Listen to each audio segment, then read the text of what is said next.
कोई रहा तो नहीं गया?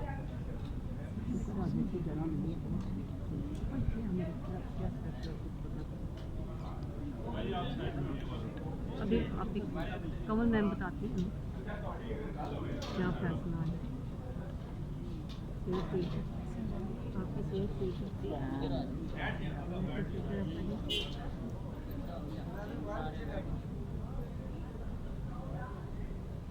जी बिस्मिल्लाहिर्रहमानिर्रहीम, औज़ुबिल्लाहि मिनश्शैतानिर्रजीम।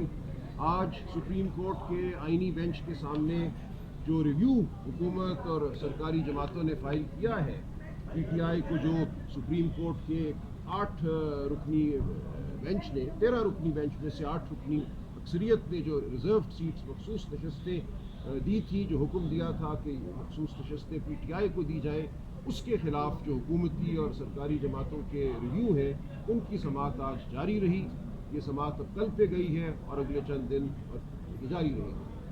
आज जो गुफ्तगू हुई, जो अदालत के सामने हक़ाइक़ शवाहिद रखे गए, वो ये थे कि दिसंबर 2023 से लेकर 8 फरवरी 2024 और उसके बाद इलेक्शन कमीशन ने एक नहीं, एक के बाद दूसरी, दूसरी के बाद तीसरी लातादाद गलतियाँ की, आइन और कानून को गलत पढ़ा और इस गलती के नतीजे में ये दानिस्ता थी या ना दानिस्ता थी, आप बेहतर जानते हैं।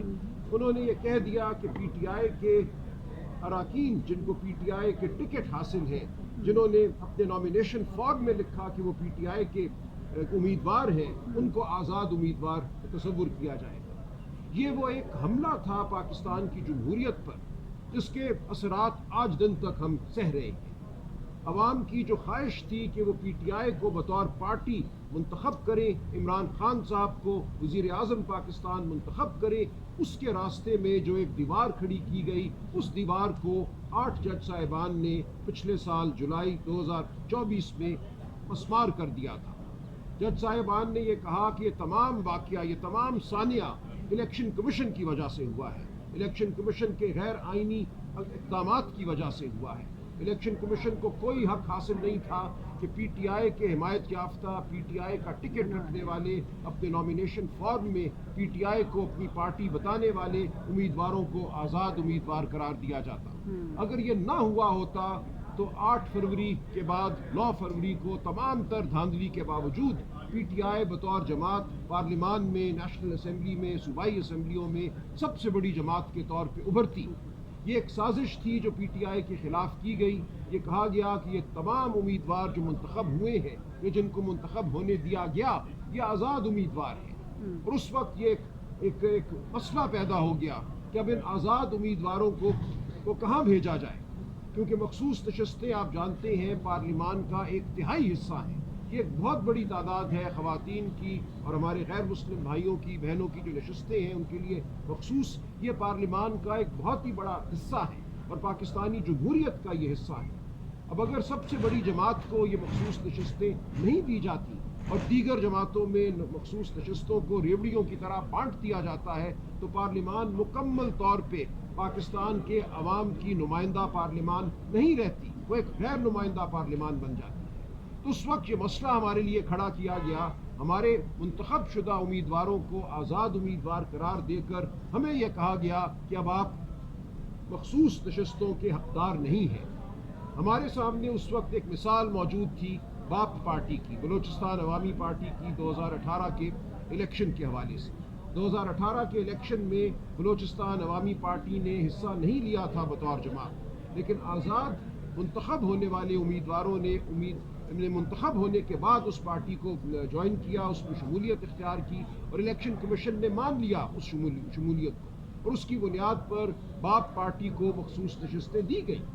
उस मिसाल को मानते हुए, उस मिसाल के मुताबिक हमने भी यही किया कि जिन हमारे उम्मीदवारों को, मुंतखब शुदा उम्मीदवारों को आज़ाद करार दे दिया गया था, उन्होंने सुन्नी इत्तेहाद काउंसिल में शमूलियत इख्तियार की और सुन्नी इत्तेहाद काउंसिल ने फिर मखसूस नशस्तों का मुतालबा किया।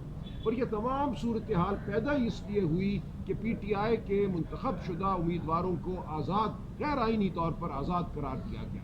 अगर ये ना होता तो ये तमाम मामला उठता ही ना। आराम से पीटीआई को उसकी नशस्तों के मुताबिक जो धांधली के बाद नशस्तें दी गई थी, उन नशस्तों के मुताबिक मखसूस नशस्तें मिलनी थी, मिल जाती, लेकिन ये जानबूझकर एक चाल चली गई पीटीआई के खिलाफ और एक मसला खड़ा कर दिया गया। जब पीटीआई ने या पीटीआई के उम्मीदवारों ने, मुंतखब शुदा उम्मीदवारों ने सुन्नी इत्तेहाद काउंसिल में शमूलियत इख्तियार की, तो इलेक्शन कमीशन ने कहा कि 2018 में तो हमसे गलती हो गई थी, हमने जो बाप पार्टी को मखसूस नशस्तें दी थी वो हम सुन्नी इत्तेहाद काउंसिल को नहीं देंगे। अपने ही फैसले से मुनहरिफ हुई इलेक्शन कमीशन। इलेक्शन कमीशन ने कहा आपके लिए अब हम नया कानून बनाएंगे, 2018 में कानून कुछ और हमने बनाया था, अब हम आपको नशस्तें नहीं देंगे। तो इस तमाम मामले के खिलाफ हम पेशावर हाई कोर्ट गए, उसके बाद हम सुप्रीम कोर्ट में आए। सुप्रीम कोर्ट ने समझा कि पाकिस्तान की जमहूरियत को ज़रूरत है कि इलेक्शन कमीशन ने जो कोताहियाँ की हैं, जो आइन के खिलाफ इक़दाम उठाए हैं, उनको रद्द किया जाए और पाकिस्तान की अवाम की ख्वाहिश के मुताबिक ये मखसूस नशस्तें पीटीआई को दी जाएँ। तो ये एक फ़ैसला आया जो अज़ीमुश्शान फ़ैसला है। हमारी तारीख़ में चंद फ़ैसले हैं जिन्होंने जमहूरियत पर हमले को पसपा किया है, ये फ़ैसला उन फ़ैसलों में से एक है। इसके ख़िलाफ़ आज हुकूमत, पाकिस्तान मुस्लिम लीग नून, पीपल्स पार्टी, ये तमाम जमातें खड़ी हैं, MQM, ये तमाम जमातें ये चाहती हैं कि वो नशस्तें जो पाकिस्तान के अवाम ने नहीं चाही कि इनको दी जाए, जो पाकिस्तान के अवाम ने चाही हैं कि पीटीआई को दी जाए, वो माल गनीमत के तौर पर इनको दे दी जाए। इसके खिलाफ हम खड़े हुए हैं। हम सुप्रीम कोर्ट से आज फिर तकाजा कर रहे हैं कि जमहूरियत को आगे बढ़ाएं, जमहूरियत को फ़रोग़ दें। जो फैसला हो चुका है उस फैसले पर कायम रहें। कुछ नहीं बदला जुलाई 2024 और आज जब हम जून 2025 में खड़े हैं। तब्दीली अगर आई है तो सिर्फ 26वीं आईनी तरमीम की तब्दीली आई है। उस तब्दीली के बाद एक नया बेंच मुकर्रर किया गया जिसको आईनी बेंच कहा जाता है। जिन जज साहिबान ने वो फैसला दिया था उनकी अक्सरियत को इस बेंच से खारिज किया गया। ये अफसोस का मकाम है कि एक अपनी ख्वाहिश का फैसला लेने के लिए हम समझते हैं कि तमाम अमल किया उन लोगों ने जो 26वीं आईनी तरमीम को मुरतब करने वाले हैं। उन सब का ये ख्याल था कि 26वीं आईनी तरमीम के बाद हम फौजी अदालतों को भी बहाल करा लेंगे जिनको सुप्रीम कोर्ट गैर आईनी कह चुकी थी, और पीटीआई से मखसूस नशस्तें भी छीन लेंगे। एक हदफ तो हासिल कर चुके, अब हम देखते हैं कि दूसरा हदफ हासिल होता है या नहीं होता।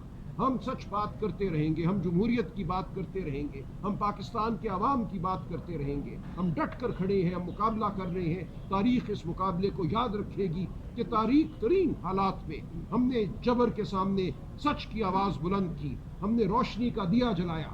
हम कह रहे हैं पाकिस्तान के अवाम से तुमने एक इलेक्शन छीना 8 फरवरी को, लेकिन जो रह गया है, जो बचे खुचे कुछ तुमने असरात जमहूरियत के छोड़े हैं इस मुल्क में, उनको खुदारा कायम रहने दो, उनको भी सल्ब ना करो। तो ये हमारी तगोदौ है, ये हमारी जद्दोजहद है जिसके लिए हम आपके सामने हाजिर हैं। हम अदालत के सामने खड़े हैं, हम पाकिस्तान के अवाम को जवाब दे हैं, हम तारीख़ को जवाब दे हैं। ये जंग हम लड़ रहे हैं। मेरे साथ कमल शौज़ब साहिबा खड़ी हैं, पाकिस्तान तहरीक इंसाफ विमेंस विंग की सदर। मेरे साथ लाल मली साहब खड़े हैं जो हमारी गैर मुस्लिम विंग के सदर हैं। ये बिल्कुल इस जद्दोजहद में शामिल हैं। पीटीआई का परचम उठाए हुए ये पाकिस्तान के अवाम की बात कर रहे हैं, जमहूरियत की बात कर रहे हैं, आइन की बात कर रहे हैं, और हमें फ़ख्र है कि हम इनकी आवाज़ बनकर अदालत के सामने खड़े हैं, पाकिस्तान के अवाम की आवाज़ बनकर अदालत के सामने खड़े हैं। कमल बीबी जी, बिस्मिल्लाहिर्रहमानिर्रहीम। जिस तरह सलमान अकरम राजा साहब ने आपको बताया कि जमहूरियत का अलम पाकिस्तान में अगर बुलंद करना है तो आपने पार्लियामान की जो एक उसकी सेंटिटी है उसको बहाल करना है।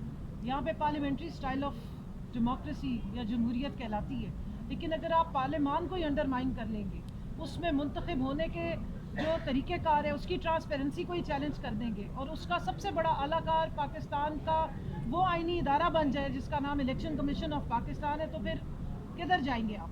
फिर यही एक आखिरी दरवाज़ा था सुप्रीम कोर्ट का जो हमने खटखटाया है। जिस तरह इन्होंने बताया, मैं भी कुछ थोड़े फैक्ट्स यहाँ रखना चाहती हूँ। बतौर पाकिस्तान तहरीक इंसाफ, हमारी पार्टी ने बिल्कुल अपनी जो जिम्मेदारियाँ थी वो पूरी की। पहली कट ऑफ डेट इलेक्शन से पहले 22 दिसंबर 2023 की आई थी।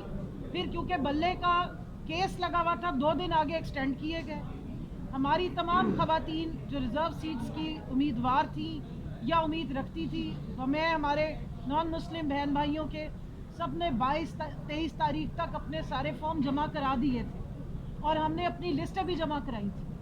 اور وہی فارم میں نے ابھی ہینڈ اوور بھی کیے ہوئے ہیں. ہم نے پہلے بھی ریکارڈ کے طور پہ ہم آلریڈی سپریم کورٹ میں پیش کر چکے ہیں. ہر فارم کے اوپر لکھا ہوا ہے کہ ہمارا تعلق پاکستان تحریک انصاف سے. اور مزہ کے اس بات یہ ہے کہ پنجاب میں تو ہمارے جو پروونشل کمشنر صاحب تھے انہوں نے ہمیں 23-24 دسمبر کو ہی منع کرنا شروع کر دیا کہ ہم تو آپ سے لسٹ بھی نہیں لیں گے. پیپرز بھی جمع کرنے پہ وہ لیتو لال کر رہے تھے. جس کے بعد ہمیں الیکشن کمیشن میں بھی ہم آئے, یہاں ہم نے اپنی اپلیکیشن سبمٹ کی, اس کی ڈائری نمبر ملا, وہ ہم نے ریکارڈ میں ڈالا ہے. اس کے باوجود جب انہوں نے لیتو لال کیے تو ہم لاہور ہائی کورٹ گئے ہیں. ہم نے 3 پٹیشنز کی, بلکہ 4 پٹیشنز کی ہیں. میرے نام سے پٹیشن ہوئی, عالیہ حمزہ بی بی کے نام سے پٹیشن ہوئی, یہ میرے ساتھ روبینہ شاہین صاحبہ کھڑی ہیں, ان کے نام سے پٹیشن ہوئی, اور ہماری ایڈیشنل جنرل سیکرٹری ہیں فرخندہ صاحبہ, ان کے نام سے پٹیشن ہوئی. اس کے بعد الیکشن کمیشن نے ہمارے پیپر سبمٹ بھی کیے, اسکروٹنی کی ڈیٹس بھی دی گئی, اور ایک نیا پورے کا پورا جو ہے ٹائم ٹیبل یا اسکیجول جو ہے وہ دوبارہ ایشو کیا گیا تھا. اب مزہ خیز بات یہ ہے کہ سندھ میں جو ہماری لسٹیں جمع ہوئی وہاں پر لسٹ جمع بھی کی گئی, وہاں ہماری جو کینڈیڈیٹس تھی ان کو اسکروٹنی کی ڈیٹ بھی دی گئی اور اسکروٹنی بھی کی گئی. کے پی میں بھی ہماری خواتین کے ناموں کی لسٹ بھی جمع کی گئی, اسکروٹنی کی تاریخ بھی دی گئی اور اسکروٹنی بھی کی گئی, اور اسکروٹنی کی لسٹ بھی ایشو کی گئی. لیکن جب 13 جنوری کا فیصلہ آیا, جبکہ یہ سارا کچھ ہو چکا ہوا تھا, تو آر او صاحب نے ہمارے پیپرز پہ لکھ دیا کیونکہ 13 جنوری کا فیصلہ آ گیا ہے, بلہ چھین لیا گیا ہے, اس لیے ہم آپ کو بطور پی ٹی آئی کینڈیڈیٹ نہیں ماننا. اور آج سارا ٹائم یہ ڈسکشن ہو رہی ہے کہ نہیں پی ٹی آئی تو ایک جماعت تھی. تو یہ ایک مین پوائنٹ تھا جو میں یہاں پہ اسٹیبلش کرنا چاہتی ہوں کہ ریکارڈ کی درستگی کے لیے ہم نے یہ سب کام کیے, ہمارے پاس ریکارڈ موجود ہے. یہاں پر بھی آپ کو سمجھ آئے گی کہ غلطی, کوتاہی یا بدنیتی الیکشن کمیشن کی طرف سے نظر آتی ہے. دوسرا پوائنٹ, جب ہمارے کینڈیڈیٹس کو زبردستی انڈیپینڈنٹ کیا گیا, کیونکہ میں نے بھی الیکشن لڑا NA 166 سے, ہمارے وہ فارم جن پہ ہم نے پی ٹی آئی لکھا تھا انہیں ریجیکٹ کیا گیا. جن فارمز پہ ہم نے خالی چھوڑا اس پہ انڈیپینڈنٹ کروا کے وہ صرف ایکسیپٹ کیے گئے. ہمیں مختلف قسم کے سمبلز دیے گئے, لیکن جن لوگوں کو بعد میں جو جیتے ہمارے 81 لوگ, ان کی جب جوائننگ کا ٹائم آیا تو لسٹ میں پی ٹی آئی کی آپشن ہی موجود نہیں تھی. اور یہ بھی بتایا گیا کہ جی آئینی یہ ضرورت ہے کہ انہیں کسی نہ کسی پارٹی کو جوائن کرنا ہے 3 دن کے اندر, یہ بطور انڈیپینڈنٹ نہیں تو ڈکلیئر ہو جائیں گے. یعنی کہ ہر طرح سے اگر مسائل کریٹ کیے گئے تو الیکشن کمیشن آف پاکستان کی طرف سے کیے گئے. جب ہماری یہ کیس چل رہا تھا اور سلمان راجہ صاحب نے پورے آرگیومنٹس دیے تھے, قاضی فائز عیسیٰ صاحب اس وقت کہتے تھے کہ نہیں 13 جنوری کے فیصلے کی انٹرپریٹیشن الیکشن کمیشن نے غلط کی تھی. لیکن میں حیران ہوں کہ انٹرپریٹیشن بھی غلط کی, اس کے خلاف فیصلے بھی غلط لیے, ہمارے ساتھ ظلم زیادتی بھی کی گئی. جس قسم کا الیکشن ہوا وہ آپ سب کو یاد ہے, کس طرح پروپوزر سیکنڈرز کو اٹھایا گیا, مارا پیٹا گیا. ہمارے پیپرز جو ہیں وہ بڑی مشکل سے ہم نے جا کے ہائی کورٹ سے ایکسیپٹ کروائے, اور پھر اس کے بعد الیکشن میں ہمیں نہ کیمپین کرنے دی گئی, نہ ہمیں الیکشن والے دن تک باہر نکلنے دیا گیا, اور اس کے بعد فارم 47 کی سرکار بنائی گئی. اس کے باوجود شدید ڈٹائی کے ساتھ آج وہ ریویو لے کر بھی ایک پارٹی بن کے وہی الیکشن کمیشن آیا ہوا ہے, اور سپریم کورٹ کے ایک میجورٹی کے فیصلے کو پتہ نہیں کون سے گراؤنڈز ہیں جن پہ وہ منع کر رہے ہیں کہ یہ فیصلے جو ہیں وہ نہیں وہ امپلیمنٹ ہونے چاہیے. جی بس آخری بات صرف یہ ہے کہ اس میں نہ پیپلز پارٹی, نہ نون لیگ, نہ الیکشن کمیشن یہ کسی طرح سے بھی اگریوڈ پارٹیز نہیں ہیں. اگر کوئی پارٹی پورے الیکشن میں اگریوڈ ہے, مظلوم ہے, یا جس کے حق سلب کیا گیا, ایک وہ ووٹر تھے, پاکستان کی عوام تھی, اور دوسری پاکستان تحریک انصاف تھی. لال چند ملی صاحب جی بہت شکریہ. دیکھیں